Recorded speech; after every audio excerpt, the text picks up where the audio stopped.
Bismillahirrahmanirrahim. Assalamualaikum warahmatullahi wabarakatuh. Waalaikumsalam warahmatullahi wabarakatuh. Alhamdulillahirabbil alamin wa bihi nasta'in ala umuri dunya waddin.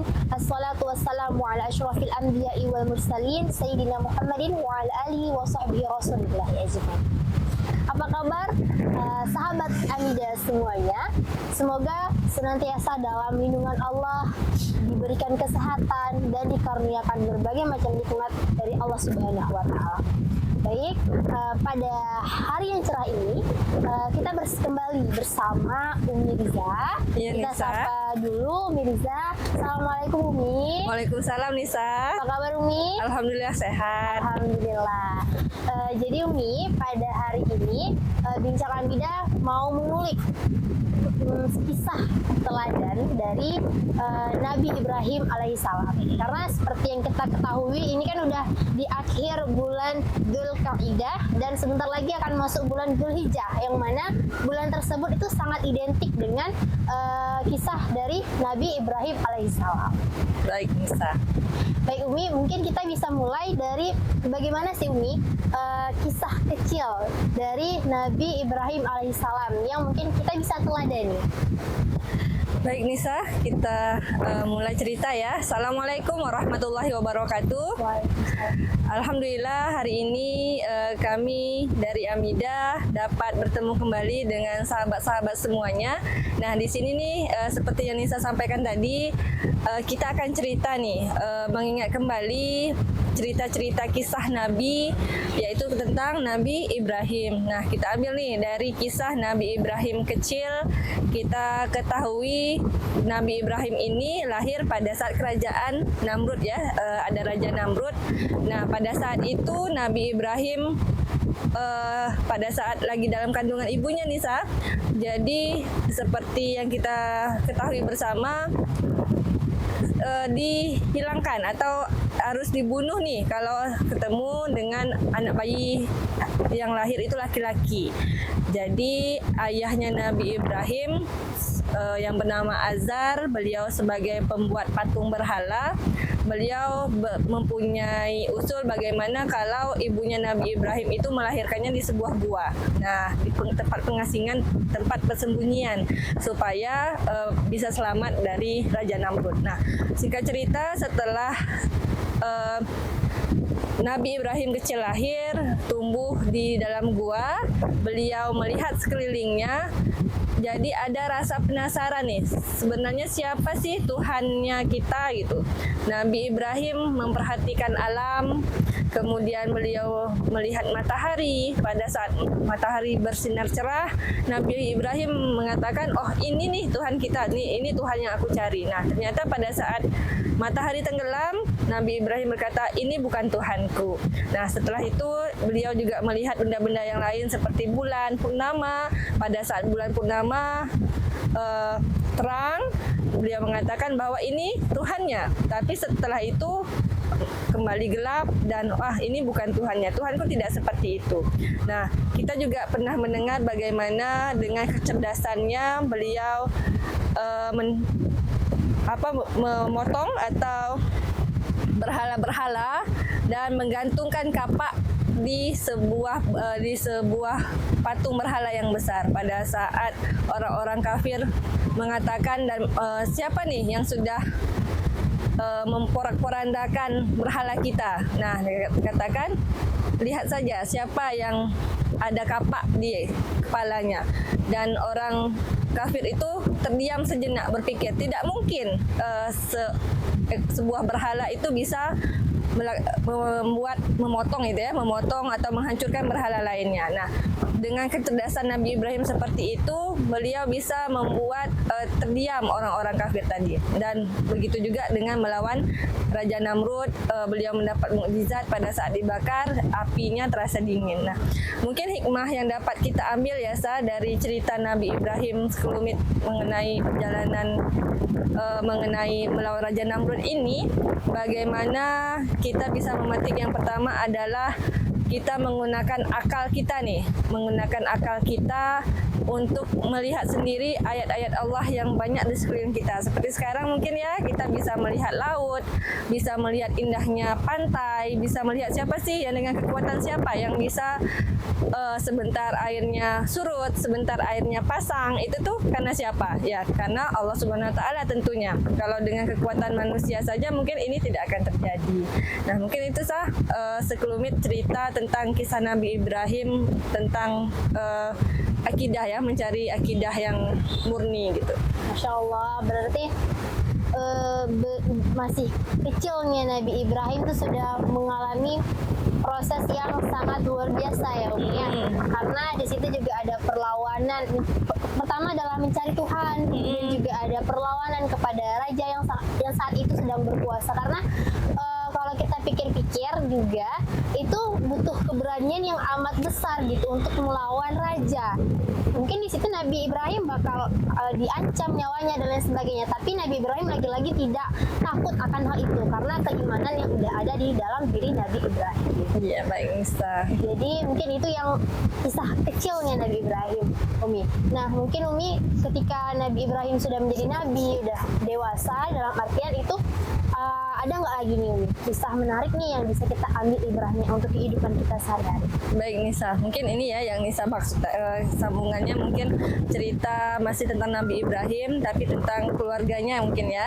Nah, kita ketahui bahwa Nabi Ibrahim ini menikah dengan Siti Hajar dengan penantian yang sangat lama. Beliau menantikan seorang anak dan Allah kabulkan permintaan Nabi Ibrahim untuk mempunyai anak.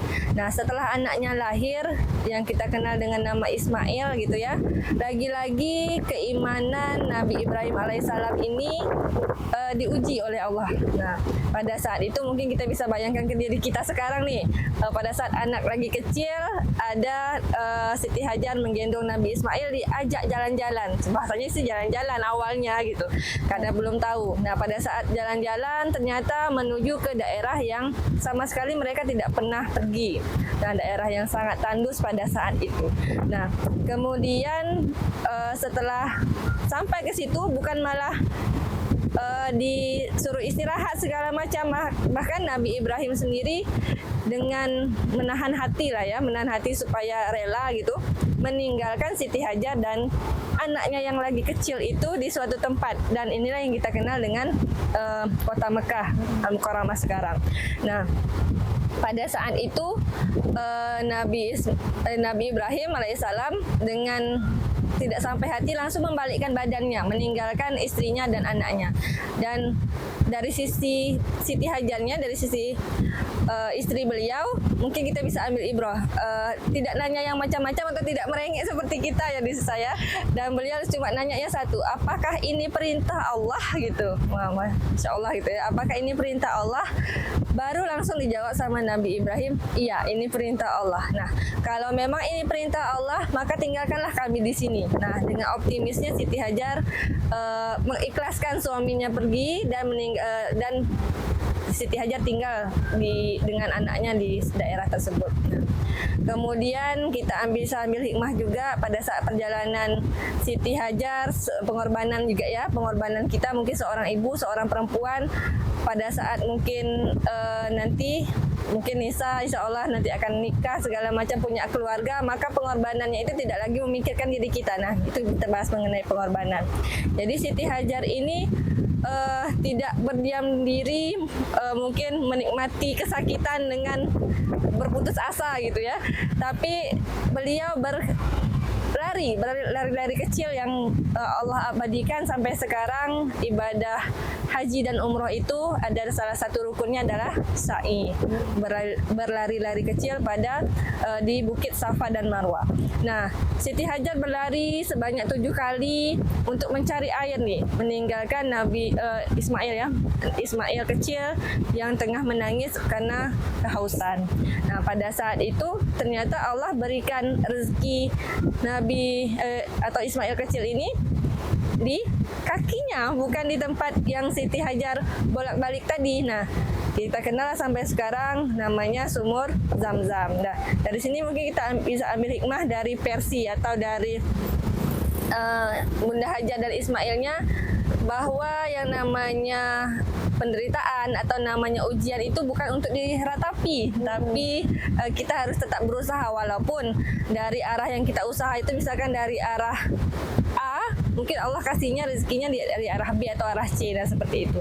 Nah, kemudian kita bisa ambil hikmah dari kisah Siti Hajar. Nah, mungkin kita lanjut lagi tentang perjalanan setelah Nabi Ismail, Ismailnya lagi kecil, kemudian berkumpul kembali. Setelah itu datang lagi nih ujian untuk Nabi Ibrahim alaihissalam. Beliau diperintahkan untuk apa sah yang kita kenal, untuk berkorban, untuk menyembelih anaknya. Nah, lagi-lagi kita dengar percakapan atau diskusi di keluarga yang maha dahsyat. Nah, pada saat itu Allah memberikan mimpi kepada Nabi Ibrahim untuk memerintahkan menyembelih anaknya. Nah, kita bisa bayangkan keluarga yang mungkin tadi yang sudah ditinggalkan lama, kemudian pada saat berkumpul diperintahkan kembali nih untuk menyembelih anaknya.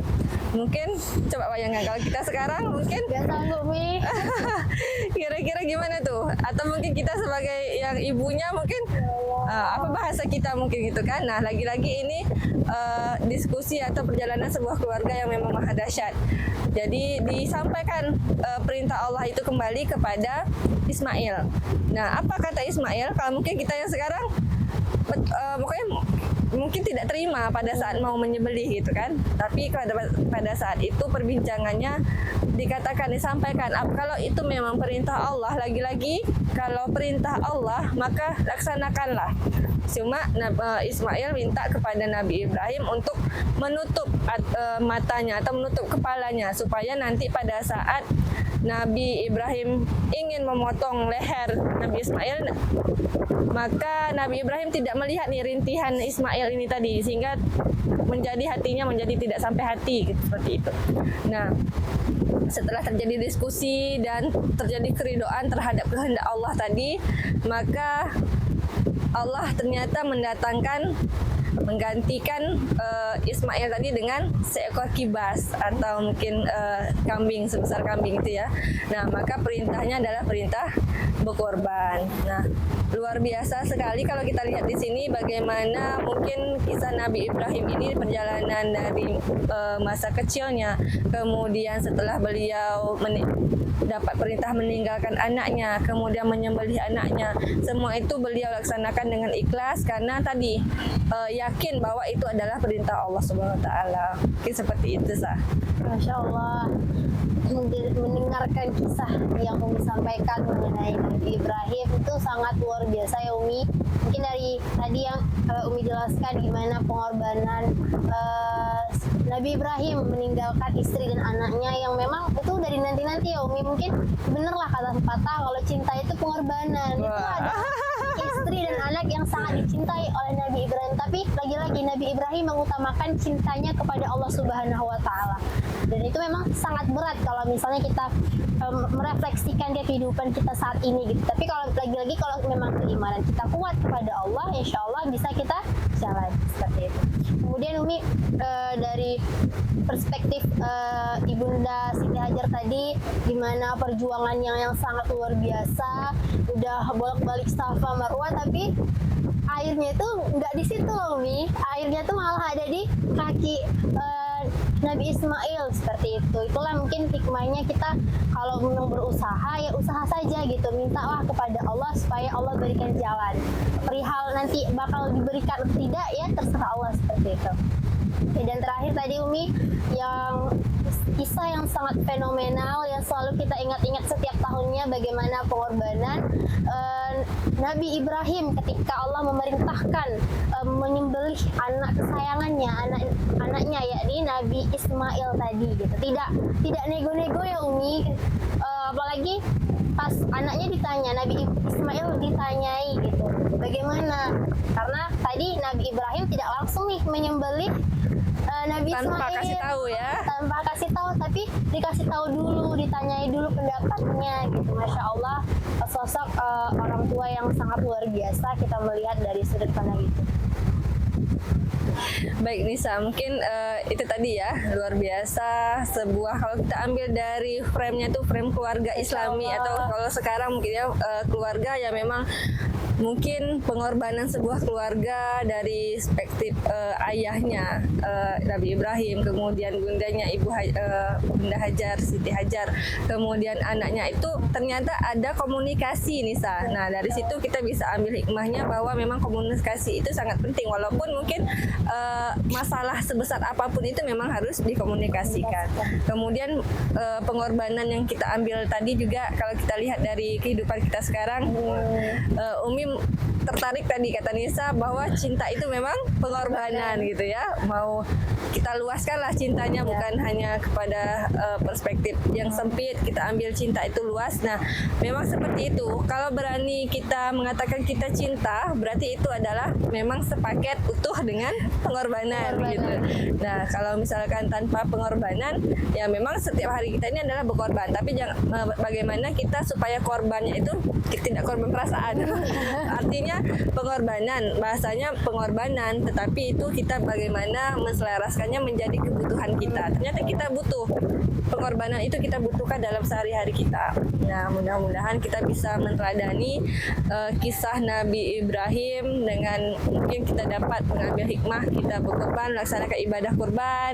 Bagaimana kita bisa di ibadah kurban itu mensucikan harta kita, mensucikan diri kita, dan menjadikan merasakan bagaimana rasa dari saudara-saudara kita yang mungkin kurang di dalam segi yang hal-hal yang ekonomi atau segala macam, dan bisa menselaraskan kehidupan. Dan mudah-mudahan nanti ya kita bisa sampai ke tanah suci, bisa melaksanakan ibadah haji, ibadah umroh, bagaimana kita bisa melihat napak tilas yang kita ceritakan tadi, bagaimana kita bisa membayarkan langsung Bunda Siti Hajar untuk melaksanakan Safa Marwah, kita bisa melaksanakan ibadah sa'i mungkin nanti. Amin ya rabbal alamin. Baik Umi, begitu banyak yang tadi sudah Umi jelaskan. Semoga kita semua, khususnya saya Umi dan juga teman-teman sahabat Amida semuanya bisa mengambil hikmahnya. Mungkin udah sering mendengar kisah ini, mungkin kita kembalilah berulang-ulang mengingat kembali sebagai pengingat diri kita untuk menambah keimanan kita kepada Allah Subhanahu wa Ta'ala. Oke, mungkin cukup sampai di sini bincang Amida kita pada hari ini, pada episode ini. Semoga senantiasa Allah berikan kita kekuatan keimanan, ketabahan, dan juga kesabaran dalam menjalani kehidupan ini. Baik, kita tutup dengan membaca hamdalah. Alhamdulillahirabbil alamin. Assalamualaikum warahmatullahi wabarakatuh. Waalaikumsalam warahmatullahi wabarakatuh.